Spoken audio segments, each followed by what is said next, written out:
Semana passada, irmãos, dando sequência a uma espécie de tema que tenho tratado com a igreja, nós estamos falando sobre o desafio da relevância, da utilidade na sociedade. Nós falamos sobre muitos aspectos de relevância, mas semana passada nós falamos com uma certa nota de tristeza, que a Bíblia diz que à medida em que os anos passam, há um esfriamento das pessoas em relação a Deus, a palavra de Deus e aquilo que é sagrado.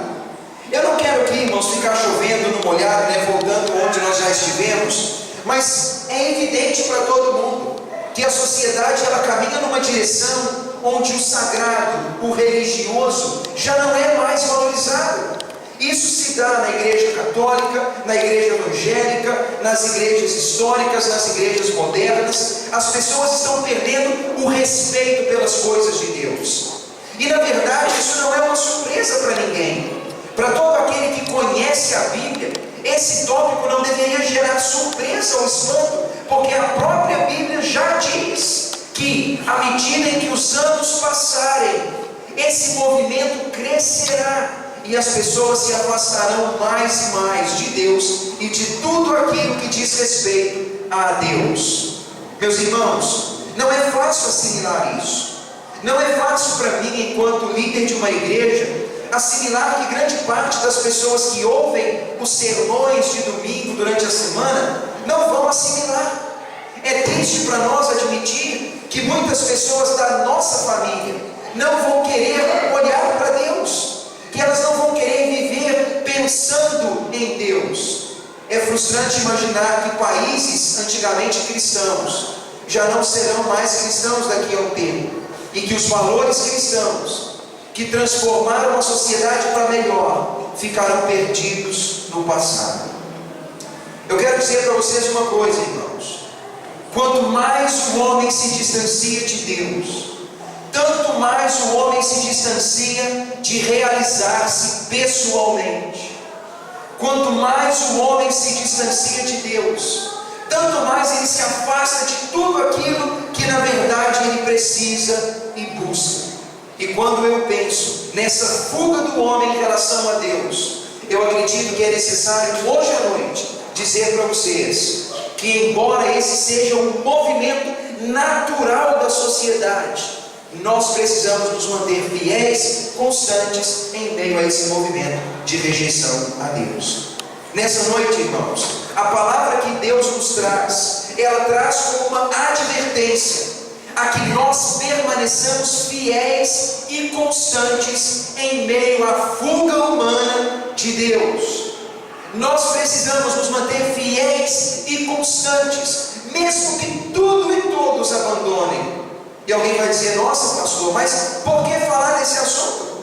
Eu tenho certeza, irmãos, que nós, como seres que têm necessidade natural de ter relacionamento, a gente chamaria na psicologia de que somos seres gregários. Nós nascemos necessitados de partilhar um grupo. Nós somos assim. E normalmente nós nos sentimos confortáveis onde multidões estão, nós queremos andar onde as pessoas estão. Se as pessoas estão indo numa direção, é quase instintivo ir naquela direção. O ser humano ele tende a se mover com as massas. Mas responda essa pergunta para você mesmo: se as massas se distanciam de Deus, será que eu também me distanciaria de Deus só porque um grande número de pessoas está se distanciando? Será, irmãos, que esse movimento de abandono de Deus e do sagrado, será que ele é forte o suficiente para nos arrastar com ele? Irmãos, abram os olhos. A palavra já diria: aquele que está em pé, cuide para não cair. Nós precisamos cuidar da nossa vida, porque certos valores estão sendo corroídos devagarinho, devagarinho. Aquilo que antes era inaceitável, hoje é tolerável. Aquilo que antes não se imaginava fazer, nem falar, nem pensar, hoje fala-se com uma naturalidade muito grande. E parece que Deus, ele mudou com o passar dos anos. Parece que Deus deu uma renovada, não parece? Parece que Deus ele deu uma modernizada. E que Deus então avançou com a sociedade. Mas, irmãos, isso é engano. Deus é o mesmo sempre. Os valores de Deus são imutáveis. E é por isso que a Bíblia que temos em mãos, ela vem ao longo de 2000 anos ou mais, mudando vidas, a mesma verdade, sempre imutável. E eu quero dizer a toda a igreja essa noite, é necessário que todos permaneçam fiéis no meio desse movimento de abandono. E como fizemos na semana passada, eu quero fazer mais uma vez, ao convidá-los a ir para a segunda carta de Paulo a Timóteo. Vá a esse livro, por favor. 2 Timóteo, nós vamos ao capítulo 4. E nós vamos ler alguns versículos nesse capítulo. Carta de Paulo a Timóteo, mas é a segunda carta. E nós vamos abrir no capítulo 4. Nós vamos ler a partir do versículo 1. Semana passada nós falamos do capítulo 3 e uma parte do capítulo 4. E hoje eu quero dar sequência para mostrar como Paulo nos ensina a permanência fiel e constante no meio desse movimento. Capítulo 4, nós vamos observar o versículo 1 e eu quero apresentar a vocês o problema da sociedade. Capítulo 4, versículo 1. O texto diz: Eu imploro a você, Timóteo, perante Deus e Cristo Jesus, que há de julgar vivos e mortos, pela manifestação da sua vinda e pelo seu reino.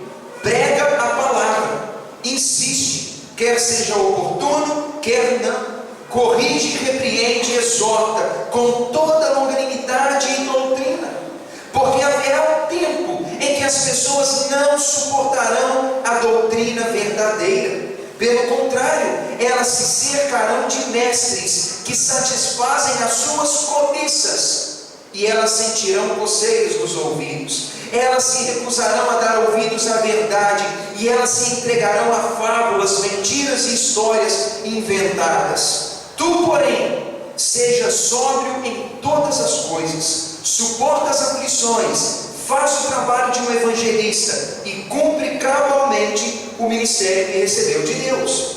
Olha essa palavra, irmãos. O apóstolo Paulo adverte a Timóteo, dizendo: Timóteo, você é um professor de Bíblia, você é pastor na igreja de Éfeso, você tem a autoridade e a missão de compartilhar as Escrituras. Você pode ficar preparado. O tempo vai passar e os ouvidos dos homens vão ficar cada vez mais indispostos de ouvir da palavra de Deus. Timóteo ouviu essa palavra há quase 2000 anos atrás, uma advertência de que os homens procurariam mensagens que os satisfazem, mensagens que apoiam os seus desejos, mensagens inventadas, que não são fundamentadas nas Escrituras, mas que trazem alguma realização. Timóteo ouviu isso, irmãos, e sabe de uma coisa? Isso aconteceu.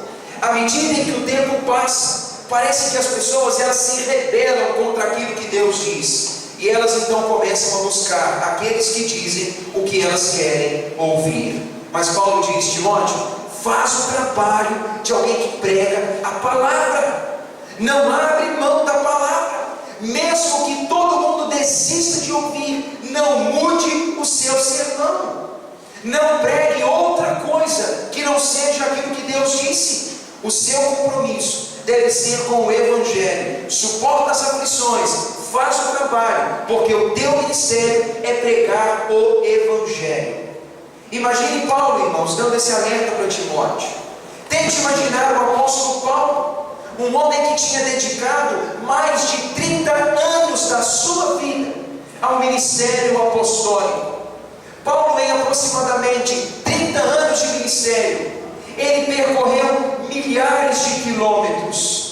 Ele fez muitas viagens missionárias, ele pregou o Evangelho em lugares diferentes. Paulo, ele viajou quase toda a região conhecida naqueles dias, e ele foi de cidade em cidade falando de Deus. Ele chegava em Éfeso, pregava, o povo ouvia, ele ficava. O povo rejeitava, ele ia para outra cidade. E ele foi de cidade em cidade pregando o que Deus manda. E Paulo, irmãos, sempre preocupado em pregar a doutrina verdadeira. Esse homem, para cumprir essa missão. Ele pagou um alto preço. Se nós lêssemos 2 Coríntios capítulo 11, nós veríamos ali Paulo dizendo: eu passei coisas inimagináveis para compartilhar o Evangelho. Ele fala: eu passei naufrágio, eu fui apedrejado, eu fui açoitado, eu fiquei nu, tive fome, tive sede, eu andei em perigo por muitos lugares, mas eu fiz isso de cidade em cidade, porque eu tinha uma preocupação, e a preocupação era transmitir aos homens o conhecimento de Deus. Meus irmãos, homens se sacrificaram para que o nome de Deus fosse conhecido. Pessoas têm se esforçado para que aquilo que hoje se rejeita chegasse até mim. A Bíblia, que os homens desprezam, ela chegou até aqui por meio de sangue derramado. A palavra que tem sido pregada em alguns lugares nesse mundo tem sido pregada às custas de martírio, de morte e sofrimento. E quando Paulo fala: Timóteo, você pode se preparar, as coisas não irão bem. Eu posso imaginar o apóstolo Paulo, irmãos, triste, frustrado, angustiado, como que dizendo assim: eu trabalhei por uma causa, mas eu sei que logo, logo as pessoas se esquecerão do que eu fiz. Em Atos capítulo 20, quando Paulo ele se encontra com os líderes da igreja de Éfeso, Paulo chama todos os líderes daquela igreja, ele se ajoelha com eles na praia, Paulo ora e dá conselhos.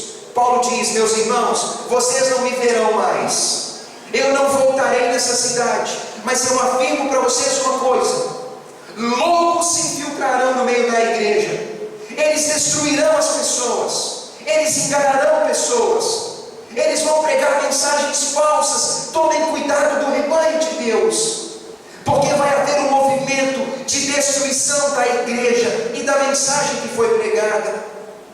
Aquele homem que derramou sangue para fazer isso, ele certamente estava triste e frustrado de imaginar que aquele trabalho seria desprezado em tão pouco tempo. Paulo, irmãos, ele cumpriu a sua missão, mas ele sabia que pessoas deturpariam aquela palavra e que logo, logo, aquela verdade seria rejeitada por muitos. Mas apesar disso, Paulo diz no versículo 6, leia comigo. Paulo diz assim: a meu respeito, porém, eu quero dizer que já estou sendo oferecido como uma oferta derramada sobre o altar. O tempo da minha partida está próximo. Eu combati o bom combate, eu completei a minha carreira, eu guardei a fé. Irmãos, ouçam isso. Paulo diz: Timóteo, é sua vez de fazer esse trabalho. Prega o Evangelho. Prega o Evangelho, não muda a mensagem. Ele fala: eu sei que a minha morte se aproxima. Irmãos, era ano 67. Paulo estava numa prisão romana. Paulo estava a poucos dias, horas ou meses da sua decapitação. Paulo estava muito perto de dar a própria vida por causa do nome do testemunho de Jesus. E Paulo, já ciente de que a sua morte se aproximava, ele diz: Timóteo, eu sei que eu cumpri a minha missão, eu cumpri aquilo que recebi de Deus, eu lutei o combate correto, eu completei a minha carreira e eu guardei a fé até o fim. Eu não desisti. E ele vai dizer: Timóteo, não desiste, não desiste. Irmãos, não desistam, não desistam.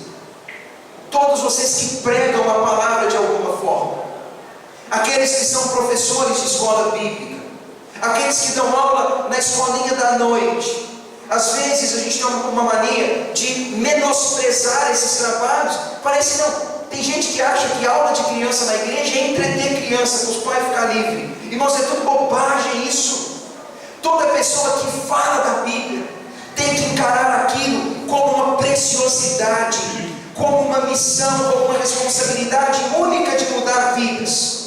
Não deixa de dar a mensagem de Deus. Não muda a mensagem. Talvez as crianças ou os homens vão se entreter mais com certos showzinhos que a gente faz. Mas irmãos, preguem a palavra, preguem o Evangelho. Quando Paulo diz isso, ele fala: Timóteo, eu paguei o preço, a minha morte está próxima, mas eu quero dizer para você que eu não me arrependo, eu vou dar a vida por aquilo, mas eu lutei o combate correto. A igreja não está lutando o combate correto, irmãos, porque a igreja se preocupa com muita coisa.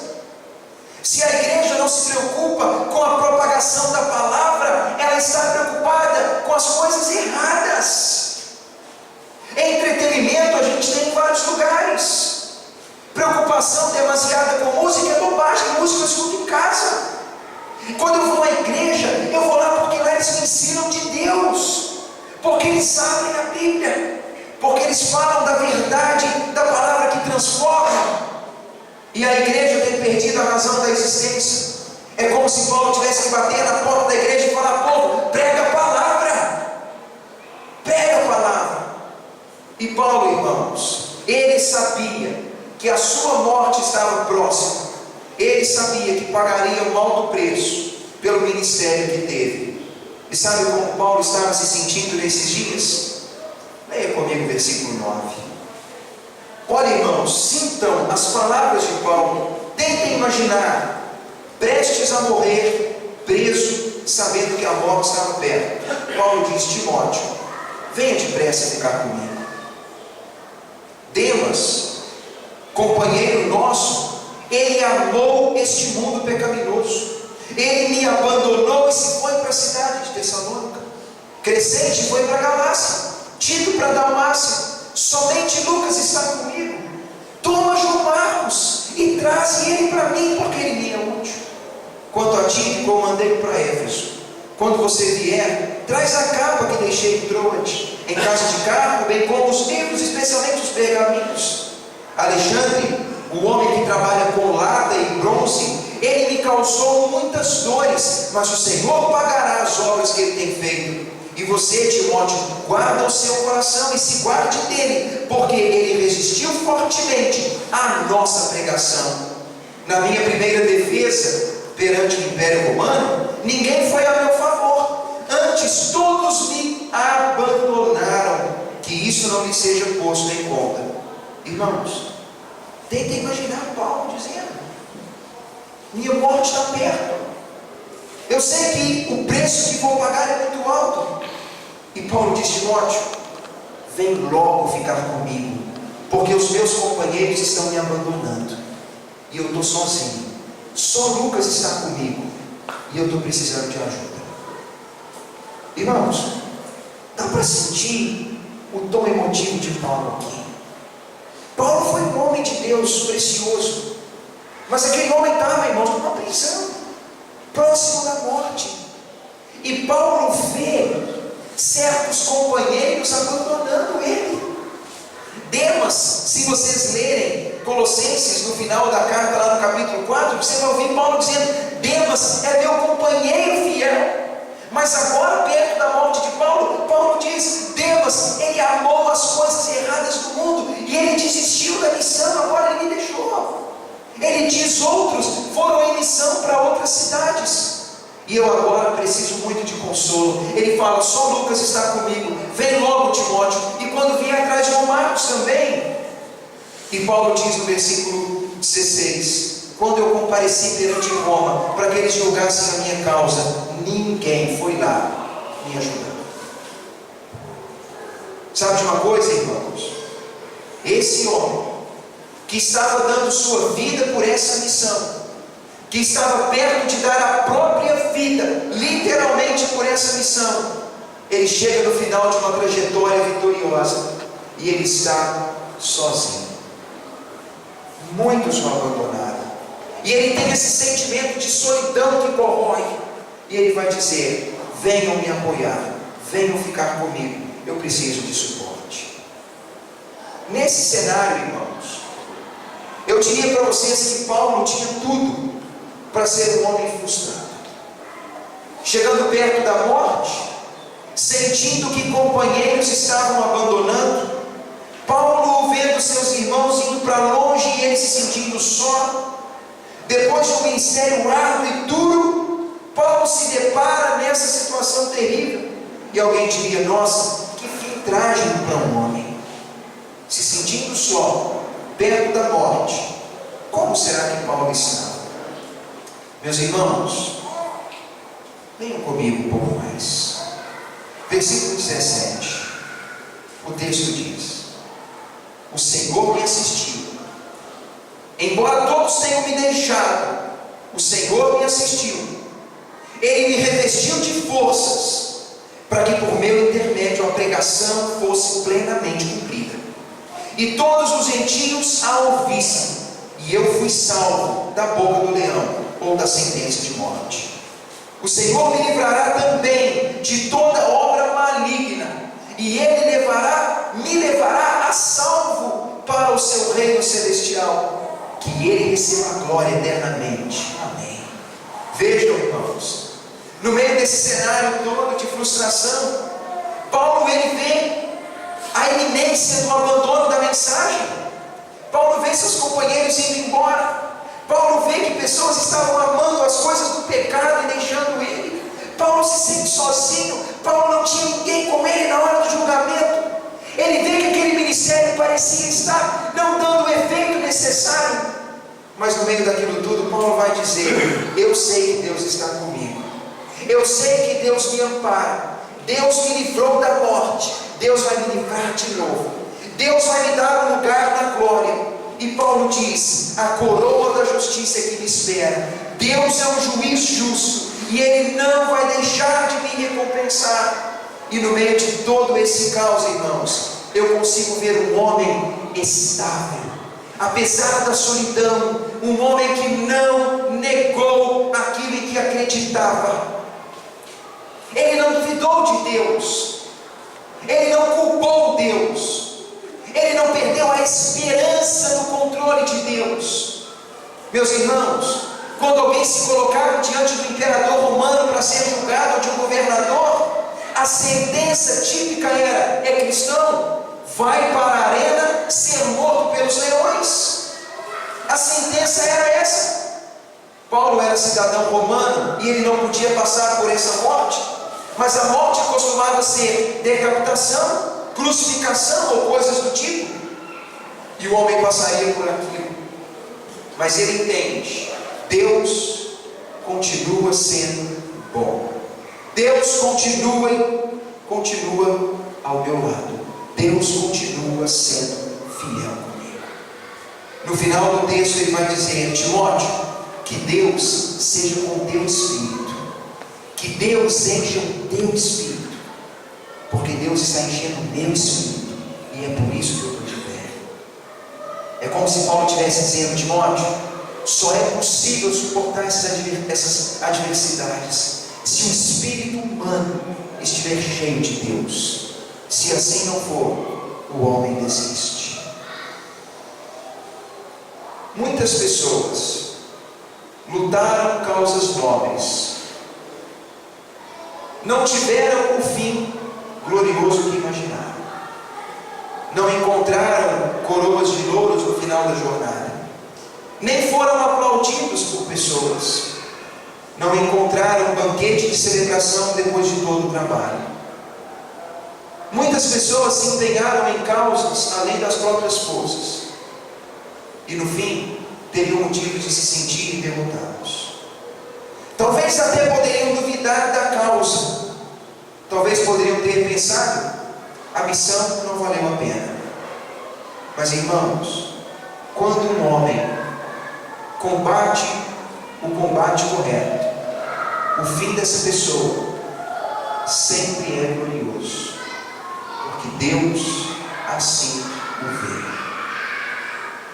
Afirmo para vocês uma coisa nessa noite: não é fácil para um homem dedicar anos da vida em uma causa que lhe custa a vida, e no final dessa jornada saber que aquilo que ele pregou vai ser deturpado, que aquilo que ele pregou vai ser mudado, adulterado. No final da sua vida, se ver em uma prisão, com companheiros abandonando, com a iminência da morte, se sentindo solitário. Não é fácil para um homem passar por isso, irmãos. E muitos nessa altura do campeonato diriam: Deus foi infiel comigo. Deus foi infiel comigo. Eu dei o meu máximo, eu fiz o meu melhor, eu dediquei a minha vida por essa causa. Deus foi infiel comigo. Sabe de uma coisa, irmãos? Nós precisamos adquirir a fidelidade e a constância para saber lidar com tudo isso. Muitos homens não estão preparados, irmãos, para o preço que deve ser pago. Estava lendo uma história há um tempo, e não sou bom com histórias, né? Mas me lembrei. Tem um relato de missionários que, vindo de uma missão em um país, acredito que na África, eles terminam aquele trabalho missionário e de volta para o país, eles tomam o mesmo avião em que um presidente americano estava. Quando eles chegam na terra natal, depois de um trabalho árduo, de sacrifício e esforço, eles se deparam com o fato de que quando chegam lá, tinha banda de música, tinha celebração, tinha festa, em honras do presidente. E um olha para o outro e diz: puxa vida, para nós não tem nada. A gente dedicou a nossa vida a uma causa. A gente deu a volta, foi ao outro lado do mundo, ofereceu a vida, deu o máximo, dedicamos anos e anos, e não tem ninguém aqui para tocar nada para nós. Ninguém estava ali. E às vezes, irmãos, quando olha-se para esse cenário, pode parecer assim, que é muito injusto, que isso está errado, que isso não pode ser assim. E algumas pessoas poderiam até desanimar da causa, mas aqueles homens entenderam que eles ainda não tinham chegado em casa, e é por isso que não tinha festa, porque a casa do servo de Deus não é aqui. E é por isso que Paulo vai dizer: eu vou dar a vida, mas eu sei que quando eu morrer aqui, eu vou chegar na minha morada verdadeira. E quando eu chegar lá, aquele que é justo, ele terá uma coroa para colocar na minha cabeça, porque aí sim terei chegado em casa, e aí sim serei celebrado. Irmãos, essa é a compreensão de Paulo. É a compreensão fiel e constante de que mesmo em meio às adversidades dessa vida, quando se vê os homens fugindo do Deus a quem pregamos, precisamos nos manter fiéis até o fim. E alguém perguntaria: pastor, como alguém é capaz de se manter fiel no meio desse cenário?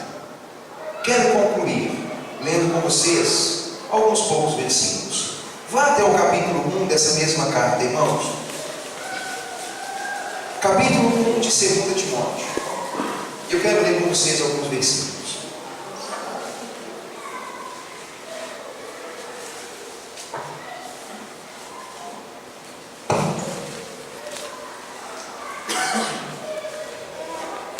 Eu quero ler com vocês o versículo 7. Os 6 e 7. Paulo diz: por essa razão, Timóteo, eu te admoesto a que mantenha vivo o dom de Deus que você recebeu pela imposição das minhas mãos. Porque Deus não nos dá espírito de covardia, mas Deus nos dá espírito de poder, de amor e de autocontrole, de disciplina, de prudência, de moderação. Meus irmãos, qualquer pessoa que chegue até Deus, e qualquer pessoa que conhece Deus verdadeiramente, é uma pessoa que não importa o temperamento que tem, não importa os medos que tem, não importa a criação que teve, Deus enche essa pessoa de um espírito corajoso. Deus transforma pessoas frágeis em pessoas fortes, que fazem obras que não imaginariam. E Paulo diz: Timóteo, logo eu não vou estar mais aqui, mas eu quero te lembrar, você recebeu uma missão. Quando eu impus as minhas mãos sobre você e disse: tu serás pastor dessa igreja, mantenha vivo esse sentimento. E lembre-se, o Espírito que Deus te deu, ele não te move à covardia. Irmãos, não há servo verdadeiro de Deus covarde. Não há servo de Deus que verdadeiramente o seja, que é covarde. Não há servo de Deus covarde, irmãos, porque o Espírito de Deus em nós, ele produz poder, ele produz amor, ele produz autocontrole, ele produz coragem.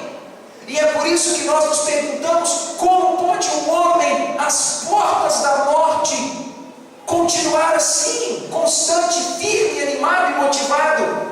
É como se ele dissesse: eu estou assim porque o Espírito de Deus que habita em mim, ele não é covarde. O que ele faz dentro de mim não é covardia. Sabe de uma coisa, irmãos? Quem ama verdadeiramente uma causa, morre por aquela causa. Eu não tenho dúvidas de que uma mãe morreria por um filho, porque ela ama a causa de ser mãe. Um pai daria a vida pelo filho, porque ele ama a causa paterna. Quando nós amamos uma causa, irmãos, nós nos dedicamos a ela, encontramos força onde não tem. E Paulo diz: quando eu recebi o Espírito de Deus, é isso que ele fez comigo. Ele colocou dentro de mim um espírito corajoso, e eu suporto tudo por causa disso. Paulo vai dizer no versículo 9, leia comigo. Ele diz: Deus, ele nos salva, ele nos dá uma vocação santa, e ele não me salva pelas obras que eu pratico, mas ele me salva porque quer, e pela graça que nos foi dada através da pessoa de Jesus somente.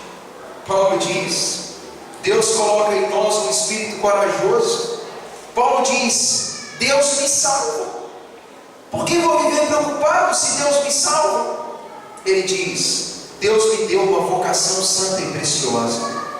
E Paulo, irmãos, diz no versículo 10, no versículo 9 e 10 ele vai dizer: Deus nos salvou e nos chamou para uma vocação santa. Ele não me salva pelas obras que pratico, mas ele me salva pela sua própria vontade e graça, que nos foi dada por meio de Jesus antes dos tempos eternos, e foi manifestada agora pelo aparecimento de nosso Senhor Jesus Cristo. E ele não só destruiu a morte, mas ele trouxe a vida e a imortalidade, segundo pregamos no Evangelho. A força de Paulo, irmãos, residia na compreensão de que Deus salva, Deus dá uma missão santa, e Deus já destruiu a morte. A vida é o que sobra, o que resta para o discípulo verdadeiro.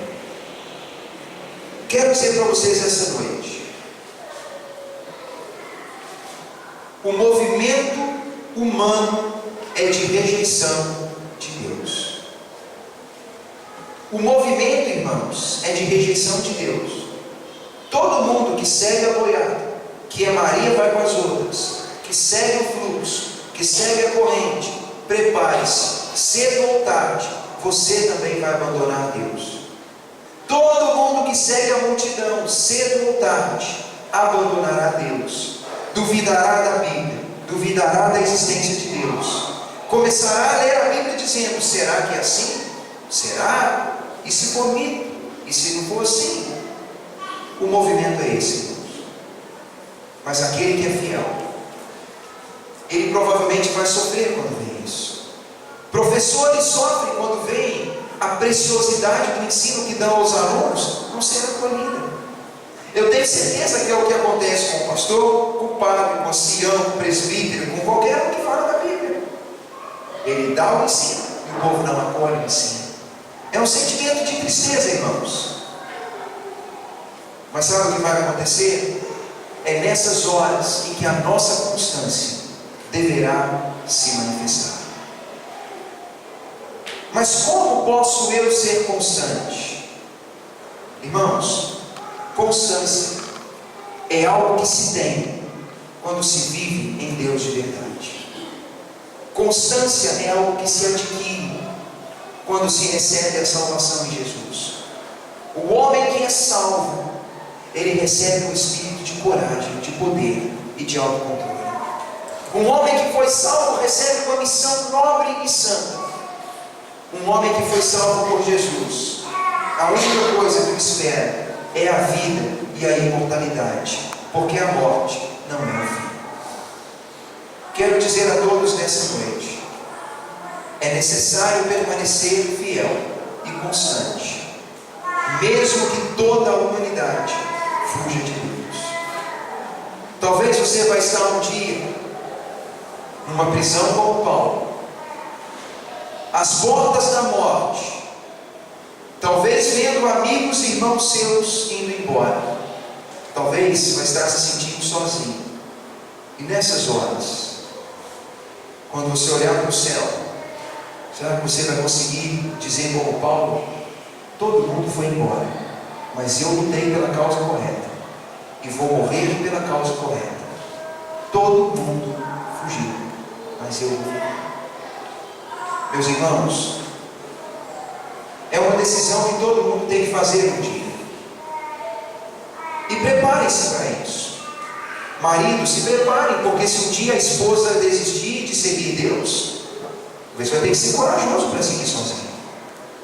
Talvez é a mulher que vai ter a família toda, o marido, filhos, deixando, que vão ter que seguir. Filhos, talvez vai chegar um dia em que seus pais não vão querer mais saber de Deus. A pergunta é: o que você vai fazer? Talvez todo mundo vai fugir daquilo que um dia disse ter. Como nós vamos permanecer, irmãos? Essa é uma decisão pessoal, única e individual. E todo mundo que provou o amor de Deus já tem em si o que é necessário para permanecer. Irmãos, aqui é um apelo sincero.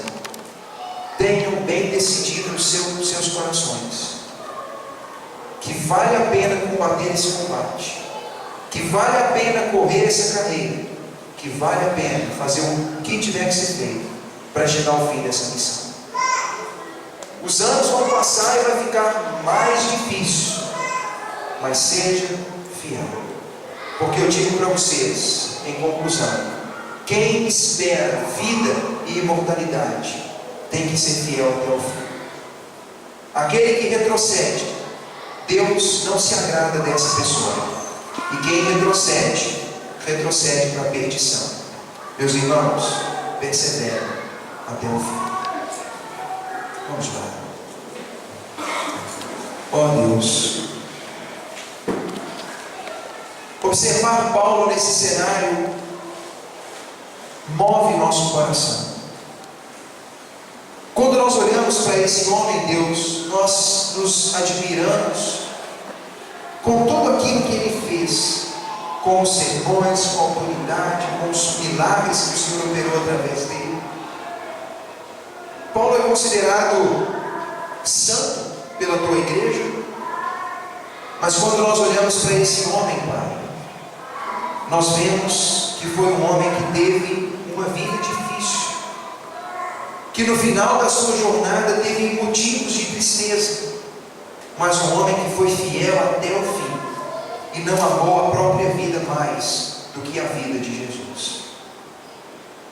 Eu vejo, Pai, que o que Paulo passou, de certa forma, é o que muitos de nós também passamos e ainda passaremos em escala maior. E a minha oração nesse momento, Deus, é para que o Senhor mostre para cada um de nós que é necessário permanecermos fiéis e constantes, mesmo que todos desistam. Ajude-nos, ó Pai, a ser fiéis, ainda que os irmãos desistam, ainda que os familiares desistam, ainda que as circunstâncias sejam mais difíceis do que imaginamos. Ajuda-nos a encontrar amparo no amor do Senhor. Ajuda-nos, Pai, a lembrar da salvação alcançada pelos méritos de Jesus. Ajuda-nos, Pai, a lembrar que todo aquele que está em Cristo Serve a um Senhor que já venceu a morte e que nos dá a vida e a imortalidade. Ajuda-nos, ó Pai, a nos lembrar que o Senhor nos deu um espírito corajoso. Eu te peço nessa hora, Pai, move o nosso coração a uma decisão sincera. Eu preciso, e sei que todos aqui precisam. Dá-nos, ó Deus, a constância que nos é necessária para ir até o fim, tendo o Senhor enchendo o nosso espírito e confiantes de que o Senhor é fiel até o final. É o que te pedimos